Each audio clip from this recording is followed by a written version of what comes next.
Dándole continuación a los artículos del Manual Único para la Calificación de la Pérdida de la Capacidad Laboral y Ocupacional, seguimos con el capítulo 11, el cual corresponde a las deficiencias por alteraciones del sistema visual, en donde su objetivo es promover para evaluar las deficiencias y anormalidades del sistema visual, sea parcial o total. En los alcances tenemos que esta va a evaluar las secuelas del sistema visual por cualquier tipo de patología, ya sea trasplante de retina, el nervio óptico o la corteza visual. En este capítulo solamente se contempla un criterio a evaluar, que es el criterio funcional visual, el cual consiste en evaluar la agudeza visual por medio de la tabla de Snell, con unos resultados de 20-20. Los usuarios que presenten baja visión o ceguera, se utiliza rangos de 30% en la tabla de Snell, y la cual les dará un 20 sobre 200 o un 20 sobre 1200. También encontramos el campo visual, que es la porción del espacio en la que se encuentran los objetos y uno puede percibir simultáneamente, se los puede percibir cuando uno se fija simultáneamente en un punto fijo. También se dice que se evalúa dos campos fundamentales, que son el campo central y el campo de la periferia. En el campo central encontramos que corresponde a la área limitada de 30 grados y que evalúa la región macular, y la periferia por pérdidas sectoriales por la presencia de problemas en la retina, en el nervio óptico, las cuales estas se suman y tienen su fórmula y se muestran otras clases de diferencia global por medio de un porcentaje. En el capítulo 2 encontramos las deficiencias por alteraciones del sistema nervioso central y el sistema nervioso periférico. Busca proporcional para la valoración del déficit anatómico de las funciones asociadas y alteraciones permanentes de las diferentes partes del sistema nervioso central y sistema nervioso periférico. Valoran las patologías desde el trastorno del cerebro, la médula y los nervios. Para esta evaluación se deberá tener en cuenta los signos y los síntomas. Estudios clínicos, evaluaciones neurofisiológicas, electroencefalogramas, tomografías computarizadas y resonancias magnéticas. Para la calificación de los trastornos episódicos del sueño, alteraciones mentales, la clasificación de sus deficiencias, estas cuentan con su tabla para cada calificación de estas.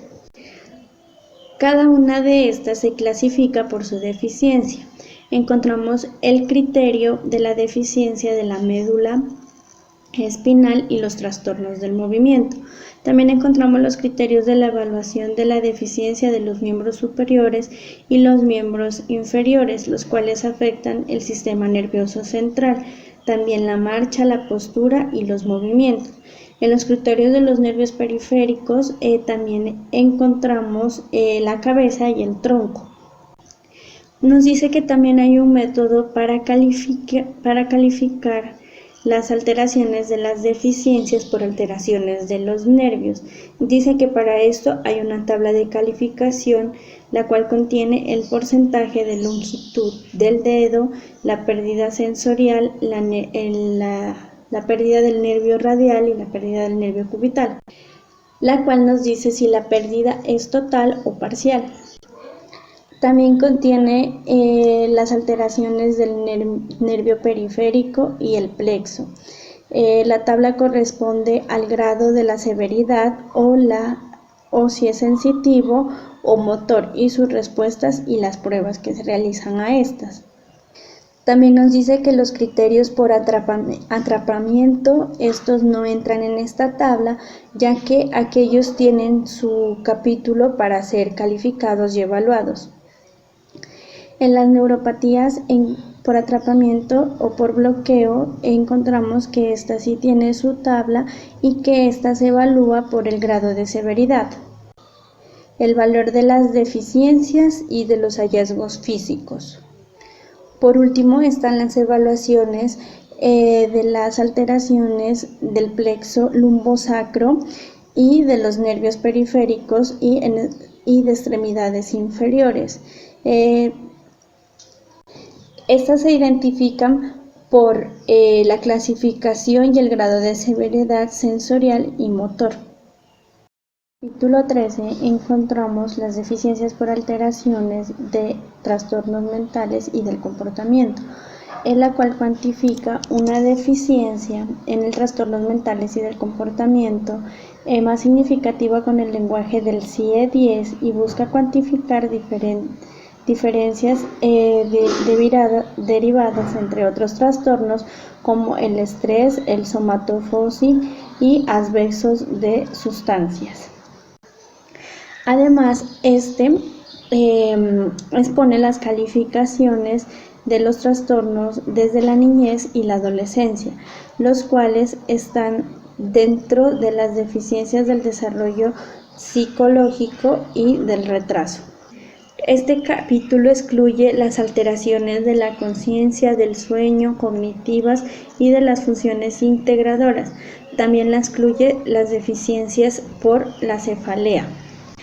Para la evaluación de los trastornos mentales se tiene en cuenta el diagnóstico clínico, los hallazgos actuales, evaluaciones del trastorno coeficiente e intelectual de las personas. Y para calificar las personas con enfermedades para la pérdida de la capacidad laboral y ocupacional se tienen en cuenta dos ejes. El primer eje es la cual habla de los trastornos clínicos y el trastorno de la personalidad. Bueno, encontramos también los trastornos por estrés, donde aquí nos dice que tiene dos tipos, el cual está el estrés postraumático y el trastorno adaptativo, que se da por cambios de circunstancias. Aquí se tienen en cuenta las dos clases y y el porcentaje de deficiencia. Encontramos también los trastornos por abuso de sustancias, donde se comprenden tres componentes, que es la intoxicación, el uso o el abuso, la dependencia y las complicaciones. Se tiene que tener en cuenta que en esta la dependencia tiene que estar por lo menos 2 años. Aquí se tiene en cuenta la clase, las cuales son dos, la severidad de la deficiencia, de la alteración, y el tiempo de evolución del trastorno y el porcentaje de deficiencia.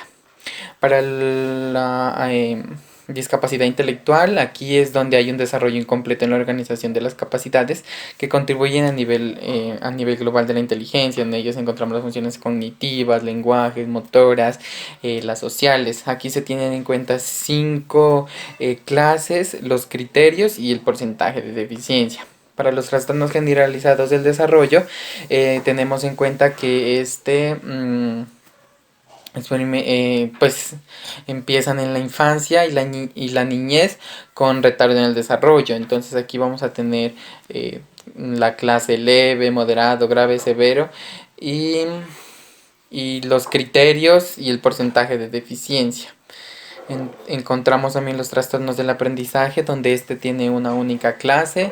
Encontramos los trastornos de la personalidad, donde se ven afectadas las dimensiones emocionales, afectivas, motivacionales, de relación social. Aquí también se tiene en cuenta una única clase, el diagnóstico, la severidad y el porcentaje de deficiencia.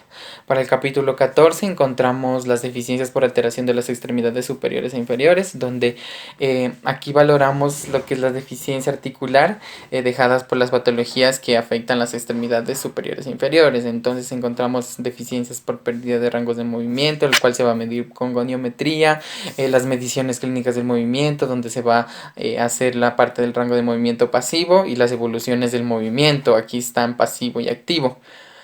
Encontramos las deficiencias por alteración de las extremidades, donde encontramos las manos, los dedos, las muñecas, el hombro. Aquí se tiene que tener en cuenta el hemisferio dominante. Una vez se obtenga el valor de la deficiencia global, se agrega el 20% de dicho valor. Entonces encontramos la deficiencia global por pérdida de arcos de movilidad del pulgar. Aquí miramos los movimientos que hace, flexión, extensión, abducción, aducción. Dependiendo de los movimientos que realicen las las interfalángicas en este caso, las metacarpofalángicas y las metacarpianas. Encontramos también la deficiencia por pérdida de arcos de movilidad del segundo al quinto dedo. Entonces aquí tenemos que tener en cuenta las interfalángicas distales, proximales y metacarpofalángicas. En la deficiencia por pérdida de arcos de movilidad de la muñeca también miramos los movimientos que realiza, desviación radial, ulnar, flexión y extensión. En deficiencia por pérdida de arcos de movilidad del antebrazo y codo, en el codo vamos a ver los movimientos de flexo-extensión y del antebrazo lo que es la pronación y la supinación. En la deficiencia por pérdida de arcos de movilidad del hombro, miramos todos los movimientos que realiza, flexión, extensión, abducción, aducción, rotación interna y rotación externa.